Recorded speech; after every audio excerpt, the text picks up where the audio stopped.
여러분, 세계 경제 위기가 채권 시장에서 터진다는 이야기 종종 나오고 있었죠. 당장 영국만 하더라도 감세 정책을 편다고 하니까 채권 시장에 충격이 와서 채권의 가격이 폭등하는, 그래서 기업들이 모두 자금난을 겪는 그런 최악의 시나리오가 한번 써졌었죠. 그러면서 영국이 채권을 어마어마하게 사들이고, 그죠? 그러면서 채권시장 안정화 정책을 단행하고 나서 좀 안정된 그런 기미가 보이고 있습니다. 우리나라도 마찬가지잖아요. 시작은 레고랜드 발 디폴트 선언이 채권시장에 충격을 줬거든요. 그 바람에 우리 채권시장도 그야말로 대혼란에 빠졌었습니다. 지금도 채권시장의 위기는 좀 꺾였다고 하지만 극단의 위기가 앞으로 안 오리라는 보장이 없다. 이 말씀 제가 또 드렸습니다. 왜냐하면 지금 기업들이 채권시장에서 돈을 구하지 못하거든요. 그렇다고 CP시장에서 구하느냐, 이것도 만만치 않습니다. 기업 어음시장도. 그러면 기업은요, 돈을 못 구하면 흑자도산이 날 수밖에 없거든요. 그런 최악의 시나리오 제가 여러분들에게 말씀을 드렸습니다.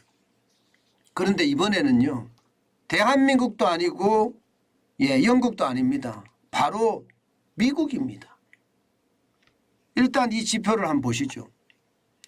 국채 소화 능력 지표인 시장 심도 지수입니다. 이 심도 지수가 2억 달러 이하로 떨어졌습니다. 일반적으로 말입니다. 2억 달러 이하로 떨어졌다면 미국의 국채 시장에도 지금 유동성 위기가 터졌다, 이렇게 이야기할 수가 있습니다. 그동안은 그래도 국채를 살 사람이 있었는데 이제는 국채를 살 사람이 없다는 이야기가 되는 거예요. 이거 굉장히 심각하게 봅니다. 여러분, 이거 한번 보세요.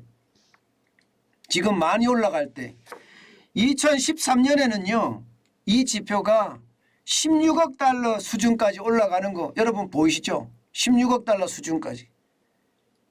그러니까 시장 심도 지수는요 적어도 말입니다, 평균값을 잡는다고 하더라도 이게 4억 달러는 넘어서야 됩니다. 4억 달러는 5억 달러는 넘어서야 되는데 이 수준이 2억 달러 밑으로, 지금 2억 달러 밑으로 떨어졌잖아요.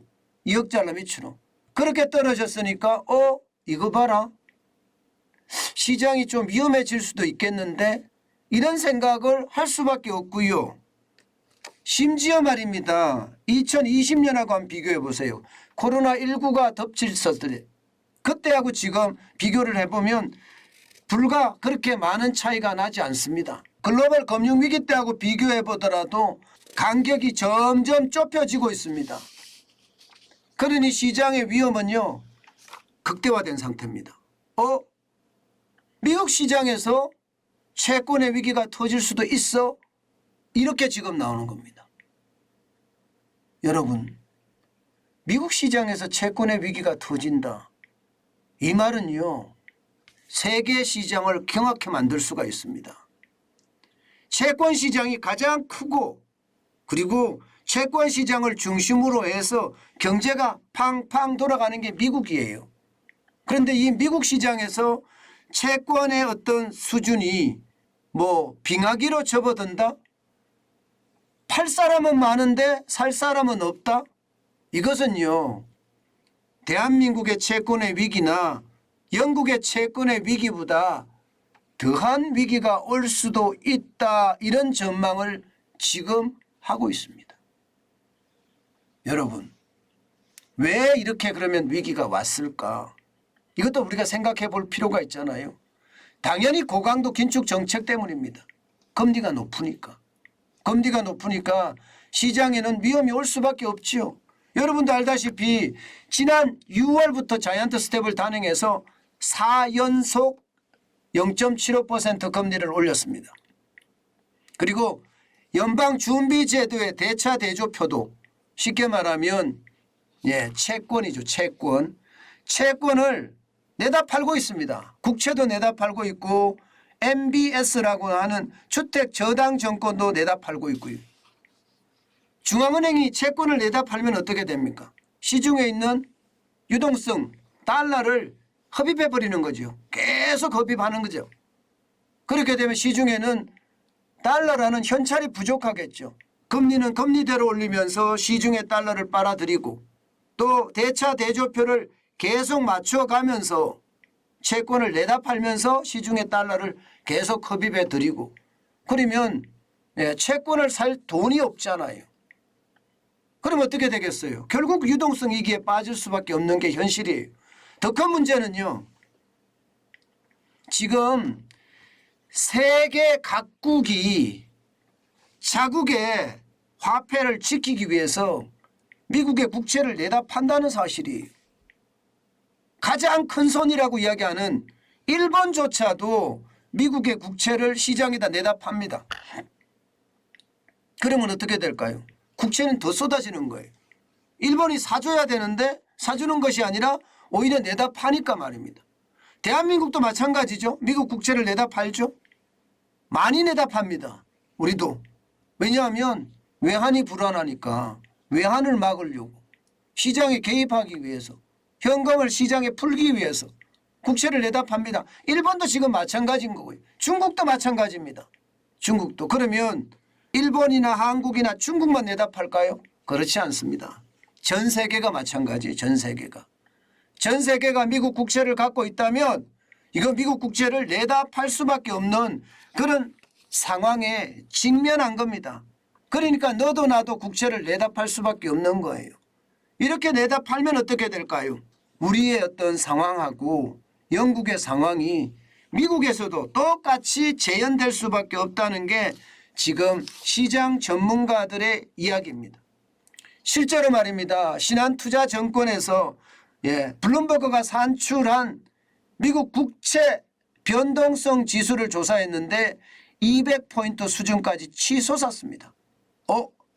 이러다가 진짜 큰일 날지도 모르겠다. 이런 얘기가 지금 나오는 거예요. 이게 미국 채권 시장의 기반이 흔들리면요. 세계 경제는요. 이거 충격을 피할 수가 없어요. 어디나 알 것 없이 말입니다. 어디나 알 것 없이. 최악의 상황으로 갈 수밖에 없는 게 그 상황입니다. 여러분 영국의 상황을 여러분들도 아시잖아요. 영국의 상황을 얼마나 나빴었는지 말입니다.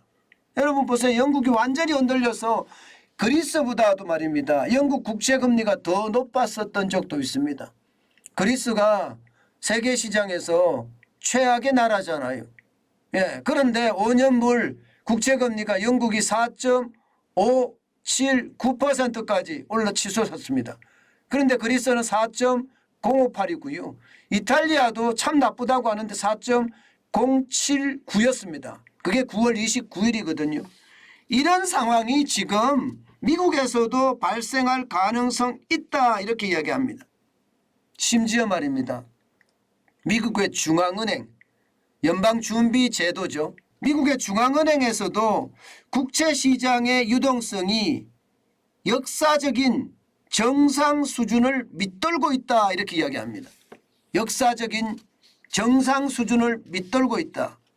만약에 계속해서 낮은 유동성이 계속된다면 가격 변동성은 더 커지고 궁극적으로는 시장의 기능을 저해할 수도 있다. 이렇게까지 이야기하고 있습니다. 생각했던 것보다가 굉장히 심각하죠. 중앙은행까지도 보고서를 통해서 이렇게 이야기한다면 이것은요 이제 세계 경제의 또 하나의 위기 요소로 들어섰다는 거예요. 지금까지는 인플레이션에 대한 우려 이게 굉장히 컸죠. 그 다음이 뭡니까? 그 다음이 러시아가 우크라이나를 침공한 거. 이것도 세계 경제의 큰 위험이라고 이야기를 했습니다. 그런데 이제 하나 더 미국 국채시장의 위기가 결국 말입니다. 시장 전체에 또 한 번의 위기를 몰고 오지 않을까 그런 두려움이 커지고 있는 상태입니다. 오죽했으면요 연방준비제도 또 한 명의 부의장인 마이클 바, 마이클 바 부의장은 상원은행위원회 출석해서 뭐라고 이야기했나 하면요, 국채시장의 변동성이 커지기 때문에 굉장히 유의해서 관찰하고 있다. 만약에 국채 유동성 이슈가 생긴다면 다시 지금 채권을 사들이겠다, 이런 표현까지 썼습니다. 이 말은 여러분 미국 시장의 어떤 채권 시장의 위기가 높아지고 있다는 뜻이에요. 잘 관리하기를 바라야죠. 그렇지만 이미 이렇게까지 이슈가 나오고 있다는 것은요, 미국 채권 시장의 위험도 굉장히 높아진다는 겁니다. 여러분, 대한민국의 채권 시장의 위기, 영국의 채권 시장의 위기, 이거는 아주 세 발의 피다, 이렇게 이야기할 만큼 미국 시장의 채권 시장의 위기는요 세계 경제의 위기로 바로 발전할 수 있다는 것, 우리는 한 번쯤 알아야 된다, 이렇게 생각합니다. 이래서 그런지요 미국 시장은요 오늘 그야말로 뭐라고 이야기해야 되나요? 롤러코스터 장세? 아마 그게 맞는 말일 거예요. 오늘은 나스닥 종합지수가 1.54% 떨어졌어요. 이게 미사일이 폴란드에 2발이나 떨어졌으니 시장은 놀랄 수밖에 없겠죠. 174.75가 빠져서 11,183.66으로 마감을 했고요. S&P 500 지수도 0.83% 떨어져서 32.94가 빠졌습니다. 3,958.79까지 빠지기도 했습니다. 다우산업지수는 오늘 시장 자체가 진짜 웃겼어요. 아마 여러분 그래프가 이런 그래프를 나타낸 적이 잘 없을 겁니다. 그야말로 올라갔다 내려갔다 올라갔다 내려갔다, 시장의 불안이 얼마나 큰지 아주 단적으로 보여주는 그런 지표가 아닌가 싶어요. 0.12%가 빠져서 39.09가 빠졌습니다. 33,553.83으로 마감을 했지만 시장의 우려와 그 변동성은 바로 그래프에서 단적으로 보여줬다, 이렇게 이야기할 수가 있습니다. 여러분, 시장의 변동성은 그 어느 때보다 커졌다. 저는 그렇게 말씀드리고 싶습니다. 미국의 주식시장도 시장의 어떤 위기를 지금은 반영해 가는 것은 아닐까, 저는 그런 생각도 해.